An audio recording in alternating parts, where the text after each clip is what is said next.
Ce programme vous est offert par Kadibir. Notre patrimoine, c'est vous. Pallone di Entamac per il portiere Bell, Antoine Joseph Bell, portiere del Marsiglia. Arrivé chez les Lions Indomptables en 1974, Joseph-Antoine Bell constitue la toute première lignée de grands gardiens de but camerounais qui a marqué l'histoire de la sélection nationale jusqu'à sa retraite en 1994.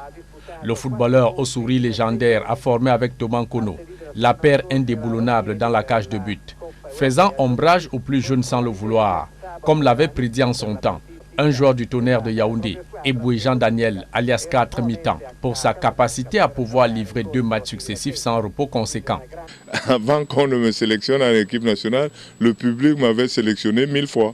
Les autres joueurs m'avaient sélectionné 1000 fois. C'est-à-dire qu'on se demande, mais pourquoi on n'appelle pas ce gars? Pourquoi on n'appelle pas ce gars? Donc, résultat, lorsqu'on m'appelle, finalement, Jimmy Eboué va donc faire cette déclaration en disant, mais maintenant que tu es là, le poste de gardien de but est fermé pour 20 ans.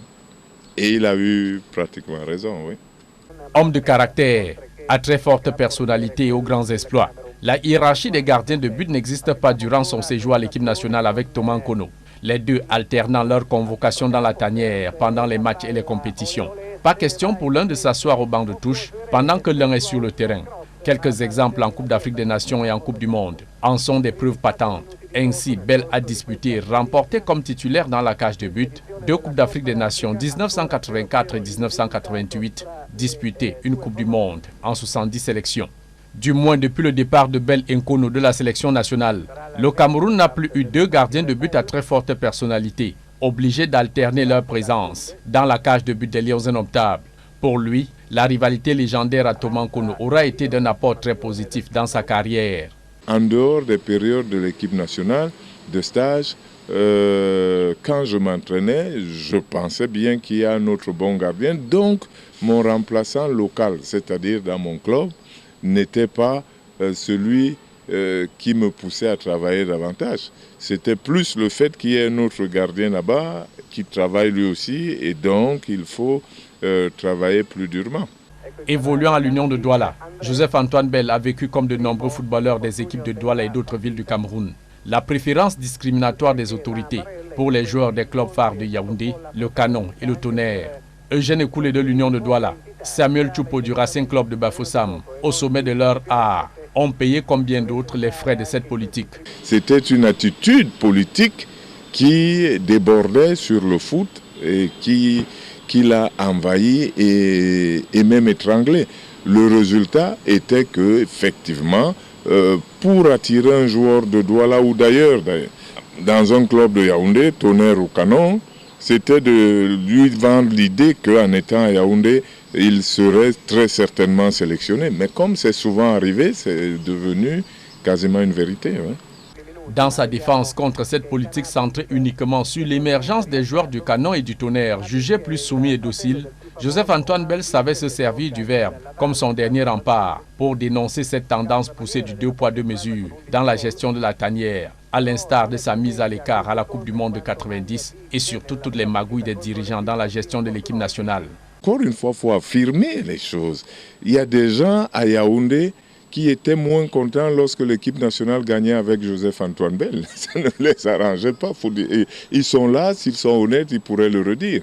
En plus du fait que certains avaient l'éternelle motivation idéologique et qui consistait, il faut le dire, c'était dans leur tête, ils le disaient dans les salons, mais Bell, il a gagné la Coupe d'Afrique de 84, Coupe d'Afrique de 88, et il nous a même qualifiés pour cette Coupe du Monde. S'il va jouer la Coupe du Monde, il va dépasser Thomas Nkono. Donc eux, ils étaient, c'est dommage, c'est dommage. Mais au lieu de laisser les joueurs simplement s'exprimer. Très redouté de nombreux dirigeants du football camerounais, sans épaisseur ni personnalité, il fallait bien tout manœuvrer pour le tenir à l'écart. Hélas, Bell avait su s'imposer et imposer sa vision du foot au Cameroun et à l'étranger, surtout aux petits blancs bourrés de préjugés sur les capacités des Noirs, à assumer pleinement le rôle de gardien de but à l'époque. Le poste de gardien de but, On croyait bêtement qu'on pouvait y mettre n'importe qui, mais quand il fallait y mettre n'importe qui, on se ravisait, et surtout pas noirs. On pense que les Noirs, oui, ils ont de la force, mais ils n'ont pas de l'intelligence, ils n'ont pas de la personnalité, ils n'ont pas... Donc ils ne peuvent pas commander, parce que gardien de but, il faut commander. Et puis, il faut de la technique spécifique. Ils ne l'ont probablement pas, du simple fait qu'ils soient noirs. Le grand lion du Cameroun et d'Afrique dompte le championnat français et tous ses propos racistes, devenant surtout le tout premier capitaine noir de l'Olympique de Marseille, ridiculisant un tireur de pénalty coutumier des humiliations des gardiens de but. C'était Ali Logic qui les tirait très bien, mais qui les tirait avec beaucoup de finesse. Sauf que dans la finesse, moi j'ai été 2 fois plus fin. Donc j'ai fait semblant de partir et je ne suis pas parti. Il a fait la même chose, j'étais encore debout, son ballon est arrivé, j'ai juste pris comme ça. Et là, donc lui qui ridiculisait les gardiens avec sa frappe a été cette fois-là ridiculisé. Et donc forcément, après, la pression change un peu de camp.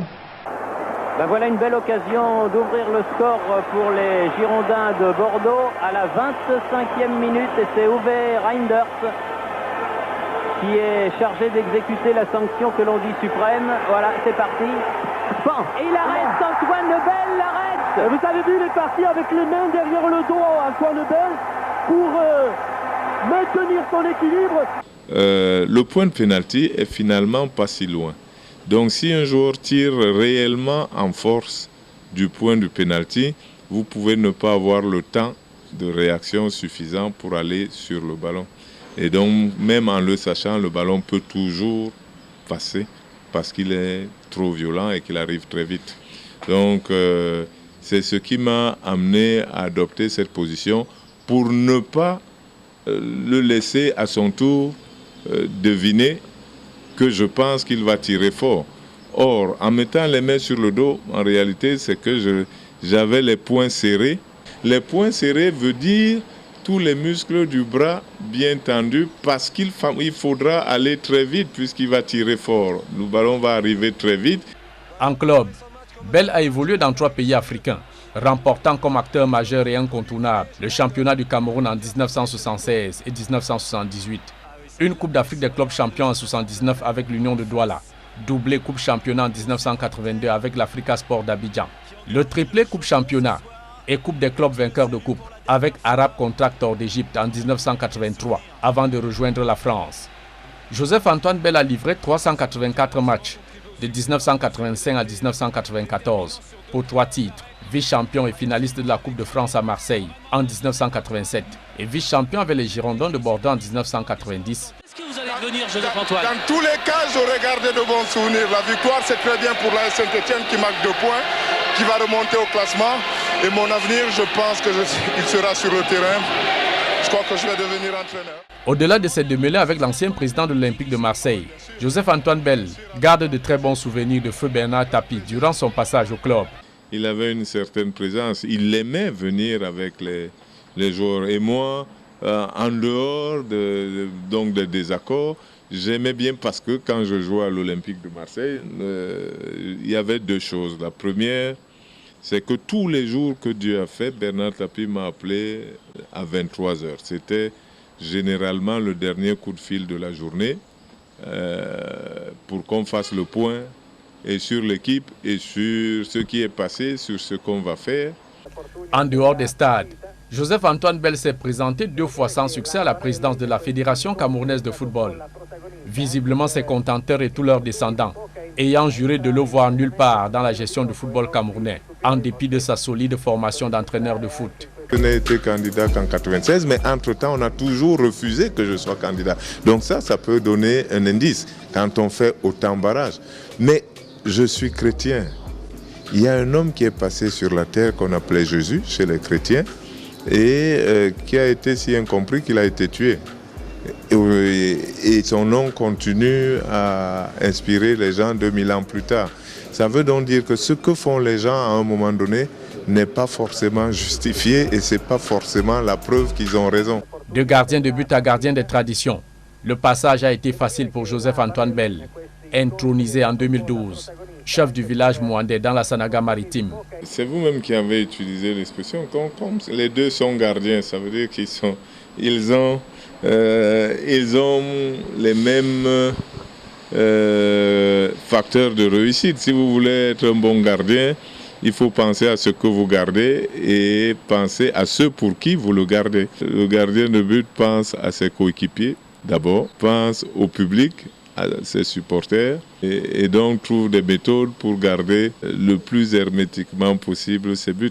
Et lorsque vous êtes gardien de la tradition, vous ne pensez pas qu'à la tradition elle-même, vous devez la connaître, vous devez la rechercher. Vous devez être quelqu'un qui aime les autres, qui pense aux autres, qui pense surtout à leur faciliter la tâche et qui doit être quasiment à leur disposition pour pouvoir leur livrer ce qu'ils gardent.